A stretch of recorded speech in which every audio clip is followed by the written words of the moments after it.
This is a brand new Panasonic S1 Mark II and I'm in Portugal. Panasonic sent us to Portugal to experience this brand new S1 Mark II and the power cut doing at the airport. Remember the huge power cut between two countries, Spain and Portugal? I was going through passport control into the country and I'm stuck here. All the passport control stopped. Internet went out at the same time, so at first nobody knew what was going on. You can say we were all in the dark. So I'm just through passport control. They suddenly decided, oh, we are not checking with the computer. We just stamped everyone's passport. Fortunately, Panasonic still managed to get us to the hotel in the middle of what it looks like the beginning of a disaster movie. We were stuck down there for quite a while, and yeah. When the lights fail, it gets really dark in the middle of a big city.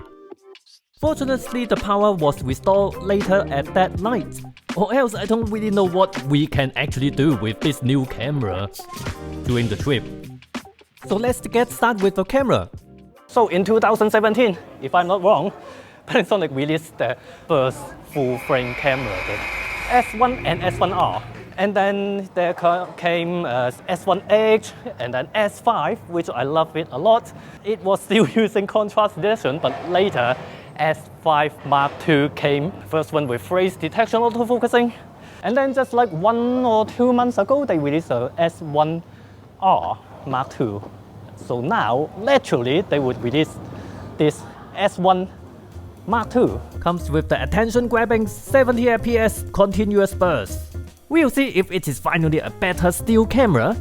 But one thing you can count on a Panasonic camera is that it takes even better video. Well, it don't do 8K like the S1R Mark II, but of course this has the brilliant 6K open gate. But also, for the first time, Panasonic full frame got 50 or 60p full frame.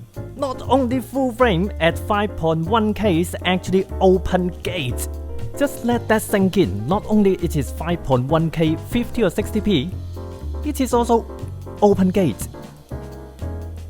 4K up to 100 or 120p. This one do have a slight 1.24 times crop as long as full area video.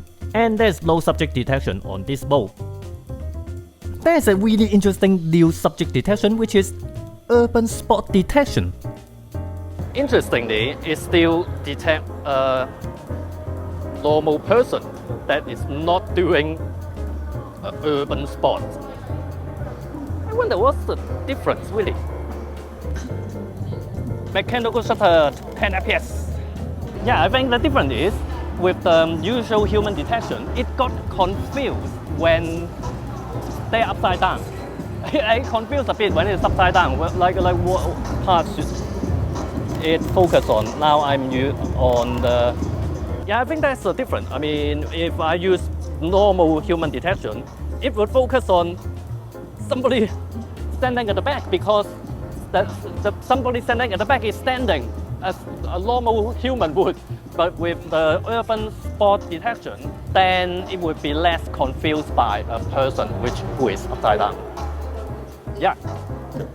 Sometimes it still focus on somebody at the back, but less than the usual human detection. Right, let me try the 70 fps electronic shutter as well. Why not? By the way, this is 70 fps raw burst. Even the Z9 only takes 20 fps raw. A1 Mark II 30 fps, R1 just 40 fps raw. But the buffer still got full quite quickly, like 2 seconds. Oh, no, it's full. It's full. It's full. It don't let me shoot anymore. I've got fast card as well. Let me try if I only shoot into the CFX, but after it clear out the buffer, it still suffer. It suffer a lot. Come on, quick! So now it's only CFX press. See if it's better with the 70 fps. Alright, it's still full. Within one burst, you can consistently get 170 shots. Looks impressive like this, but it has got to be some really niche use that you need 70 FPS and you got like a minute for it to clear the buffer between shots. Okay, let me try once more with only HEIF file. One more time. It still got full, slowly full, and then maybe I wait a little bit, so then again, oh, same. In reality, you're probably going to stick with mechanical shutter 10 FPS. You can also get 170 shots in one burst. That means it will at least last for 17 seconds. Well, even if 10 FPS, if you have a burst that long, it's still, you can see the buffer at the lower right corner. I only got 40 back now, so I only got like 4 seconds of burst. Roughly, I mean. After that, I find a nice little cafe next to the tram line to show you the body design of the S1 Mark II. Using any public Wi-Fi, I will use NordVPN to protect myself, the sponsor of this video. You should probably always use your own data connection, but traveling around, you just can't avoid public Wi-Fi 100%. And you will never know how safe or not of that public Wi-Fi and who's behind it, used by thousands of people, and actually is it real or not. NordVPN also protects you at home with Threat Protection Pro. It can block fake websites, stop website trackers that follow you around, scan any file for malware while you're downloading them. Super easy to use, you just turn it on. What's more, it also has dark web monitor. You just put in all the email that you use and it monitors your emails if they show up in dark web. If you want to try NordVPN, you can sign up with the link in the description bar below or the QR code here. Sign up for 2 years, they will give you 4 months extra. If you try it and don't like it, you can cancel it within 30 days, get all your money back. Basically a free trial. Now this actually have the same body as the S1R Mark II, which makes sense because S1 has the same body as the S1R. So this got all the goodies of the S1R Mark II. Now amongst it, you can see there is the cover. It's not a cover specially made for it. I mean, this is just the shutter. And you also got this record button in front. It got the fan, cooling fan, just like the S5 Mark II. Since S5 Mark II, actually, all of them got cooling fan. CF Express and SD card. So dual card slot, but I mean, if you're shooting some format that only allow CF Express card, then you can't use dual card slot. Because of course, if you're shooting a format that the SD card can't handle, then you can't use both cards at the same time. But you can still shoot proxy to the SD card. And then the tilt screen, yes, it is also this one. Best of both worlds. And also this flap improved it, so it also will flip out and it clicks into place like that. Unlike the S5 Mark II.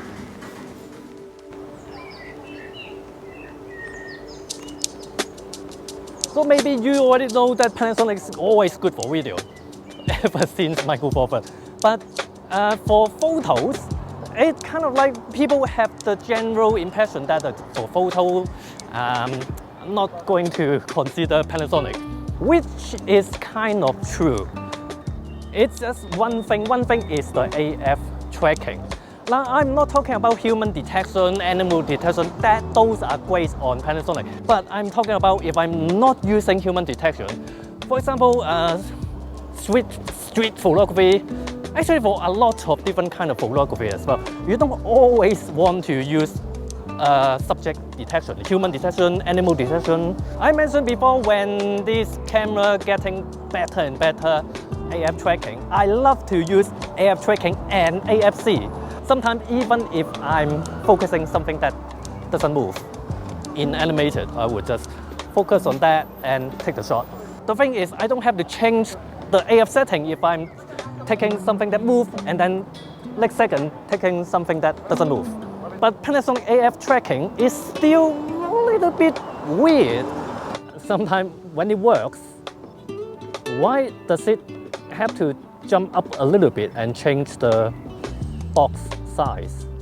No other brand do that. Do this. Other brands, you just focus on, just pick on anything, it just stick there. On the chimney, now it's somewhere, now it's over the left side. Like what happened?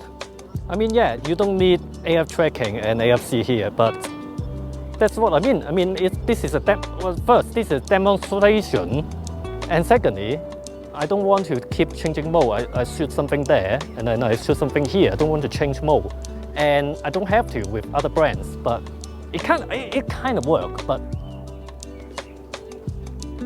yeah, I feel like they have been improving it slowly, but it's still not there. Like now, I think now I can use it more. I can try to use it more because it's now at the point that it mostly works. Yeah, mostly works, but sometimes it just do something funny. And definitely not as good as the other Nikon, Sony, Canon. They all do much better AF tracking than this.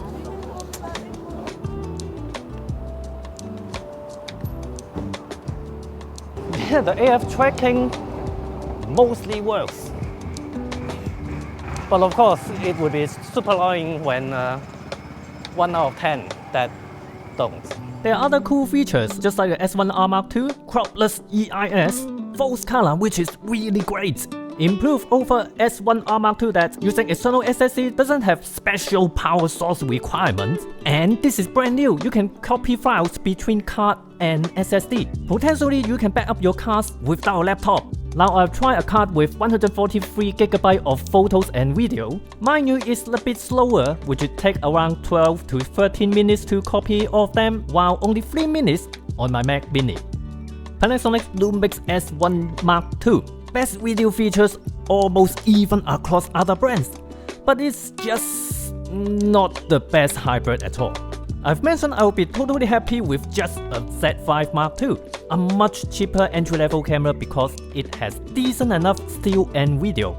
Maybe I'm being criticized about Panasonic because I use it for YouTube personally and I want it to be great, yet I can't fully enjoy it with the funny AF tracking behavior, and the 70fps burst without adequate buffer is just silly. But if Panasonic could swiftly fix the infamously bad AF with the S5 Mark II, they can also do the same to the AF tracking, which is really the only thing I can nitpick about Panasonic camera.